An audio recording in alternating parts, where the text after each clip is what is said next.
ಮತ್ತೆ ಪಾಕ್ ಪರ ಘೋಷಣೆಯ ಪ್ರಸ್ತಾಪಿಸೋದಕ್ಕೆ ಬಿಜೆಪಿ ನಿರ್ಧಾರವನ್ನ ಮಾಡಿರುವಂಥದ್ದು. ಪ್ರಮುಖವಾಗಿ ಗಮನಿಸೋದೇನಪ್ಪಾ ಅಂದ್ರೆ ಇಲ್ಲಿ ಪ್ರತಿಪಕ್ಷಗಳ ಪ್ರಶ್ನೆಗಳಿಗೆ ಸಿಎಂ ಸಿದ್ದರಾಮಯ್ಯನವರು ಉತ್ತರವನ್ನ ನೀಡಲಿದ್ದಾರೆ. ಅದರ ಜೊತೆಗೆ ಮತ್ತೆ ಪಾಕ್ ಪರ ಘೋಷಣೆ ಪ್ರಸ್ತಾಪಿಸೋದಕ್ಕೆ ಬಿಜೆಪಿ ನಿರ್ಧಾರವನ್ನ ಮಾಡಿರುವಂಥದ್ದು. ಸದನದಲ್ಲಿ ಸಿಎಂ ಭಾಷಣಕ್ಕೆ ಅಡ್ಡಿಪಡಿಸೋದಕ್ಕೆ ಬಿಜೆಪಿ ತೀರ್ಮಾನವನ್ನ ಮಾಡಿದೆ. ರಾಜ್ಯಸಭಾ ಚುನಾವಣೆ ನಡೆದಂತಹ ಸಂದರ್ಭದಲ್ಲಿ ಯಾರೋ ಓರ್ವ ವ್ಯಕ್ತಿ ಪಾಕಿಸ್ತಾನದ ಪರ ಘೋಷಣೆಯನ್ನ ಕೂಗಿದ ವಿಚಾರಕ್ಕೆ ಸಂಬಂಧಪಟ್ಟಂತೆ ಬಿಜೆಪಿ ಈಗ ಅದೇ ವಿಚಾರವನ್ನ ಪ್ರಸ್ತಾಪ ಮಾಡಿ ಸದನದಲ್ಲಿ ಸಿಎಂ ಭಾಷಣಕ್ಕೆ ಅಡ್ಡಿಪಡಿಸೋದಕ್ಕೆ ಎಲ್ಲ ರೀತಿಯ ಸಿದ್ಧತೆಯನ್ನ ಮಾಡಿಕೊಳ್ಳಲಾಗಿದೆ. ಈ ಒಂದು ಅಧಿವೇಶನದಲ್ಲಿ ಸಾಕಷ್ಟು ವಿಚಾರಗಳನ್ನ ಚರ್ಚೆ ಮಾಡಲಾಗಿದೆ. ಅದರ ಜೊತೆಗೆ ಕೆಲವೊಂದಿಷ್ಟು ವಾದ ವಿವಾದಗಳು ಕೂಡ ನಡೆಯಿತು.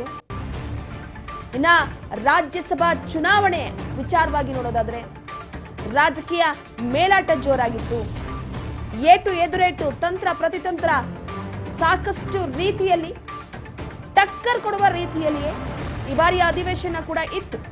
ಇನ್ನ ಸಿದ್ದರಾಮಯ್ಯನವರು ಕೂಡ ಕೆಲವೊಂದಿಷ್ಟು ವಿಚಾರಗಳನ್ನ ಪ್ರಸ್ತಾಪ ಮಾಡಿದ್ರು. ಅದ್ರ ಜೊತೆಗೆ ಬಜೆಟ್ನಲ್ಲಿ ರಾಜ್ಯದ ಅಭಿವೃದ್ಧಿಗೋಸ್ಕರ ಸಾಕಷ್ಟು ಹಣವನ್ನ ಮೀಸಲಿಟ್ಟಿರುವಂಥದ್ದು. ಇವತ್ತು ಬಜೆಟ್ನ ಅಧಿವೇಶನ ಕೊನೆಗೊಳ್ಳಲಿದೆ. ಪ್ರತಿಪಕ್ಷಗಳ ಪ್ರಶ್ನೆಗಳಿಗೆ ಸಿಎಂ ಸಿದ್ದರಾಮಯ್ಯನವರು ಉತ್ತರವನ್ನ ನೀಡಲಿದ್ದಾರೆ.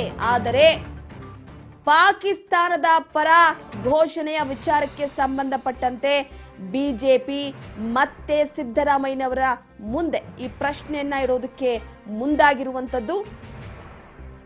ಮೊದಲೇ ಸಿದ್ದರಾಮಯ್ಯನವರು ತಮ್ಮ ಟ್ವಿಟರ್ ಮುಖಾಂತರವಾಗಿ ಹೇಳಿಕೆ ಕೊಟ್ಟಿದ್ದಾರೆ. ಅಂದ್ರೆ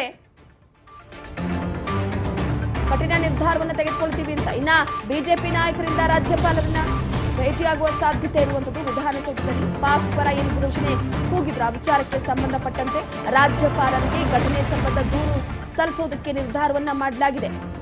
ಆ ಹಿನ್ನೆಲೆಯಲ್ಲಿ ಬಿಜೆಪಿ ನಾಯಕರು ಇಂದು ರಾಜ್ಯಪಾಲರಾದಂತಹ ಥಾವರ್ ಚಂದ್ ಗೆಹ್ಲೋಟ್ ಅವರನ್ನ ಭೇಟಿಯಾಗಲಿದ್ದಾರೆ. ಪಾಕ್ ಪರ ಘೋಷಣೆಯ ವಿಚಾರವಾಗಿ ನಿರ್ಧಾರವನ್ನು ಅಂದ್ರೆ ಕ್ರಮವನ್ನು ತೆಗೆದುಕೊಳ್ಳಬೇಕು ಅನ್ನುವ ವಿಚಾರಕ್ಕೆ ಸಂಬಂಧಪಟ್ಟಂತೆ ದೂರನ್ನ ಸಲ್ಲಿಸಲಿದ್ದಾರೆ.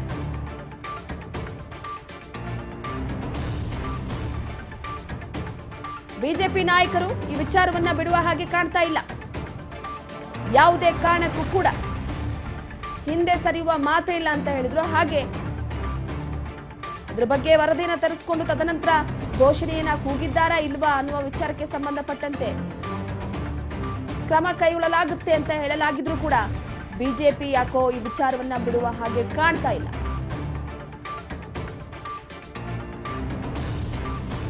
ಅಧಿವೇಶನದ ಕೊನೆಯ ದಿನ ಸಿದ್ದರಾಮಯ್ಯನವರಿಗೆ ಇದೇ ವಿಚಾರವನ್ನ ಪ್ರಶ್ನೆಯಾಗಿ ಕೇಳಿದ್ರೆ ಮತ್ತೊಂದು ಕಡೆ ರಾಜ್ಯಪಾಲರಿಗೆ ಈ ವಿಚಾರಕ್ಕೆ ಸಂಬಂಧಪಟ್ಟಂತೆ ದೂರು ಸಲ್ಲಿಸೋದಕ್ಕೆ ನಿರ್ಧಾರವನ್ನ ಮಾಡಲಾಗಿದೆ.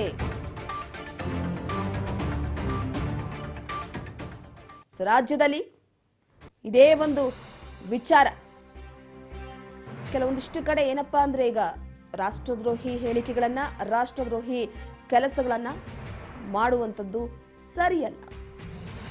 ಆದ್ರೆ ವಿಧಾನಸೌಧದ ಒಳಗೇನೆ ಪಾಕಿಸ್ತಾನದ ಪರ ಘೋಷಣೆಯನ್ನ ಕೂಗಲಾಯಿತು ಎನ್ನುವ ವಿಚಾರಕ್ಕೆ ಸಂಬಂಧಪಟ್ಟಂತೆ ಬಿಜೆಪಿ ಮತ್ತೆ ಇದೇ ವಿಚಾರವನ್ನ ಮುನ್ನೆಲೆಗೆ ತರೋದಕ್ಕೆ ಪ್ರಯತ್ನ ಪಡ್ತಾ ಇರುವುದು.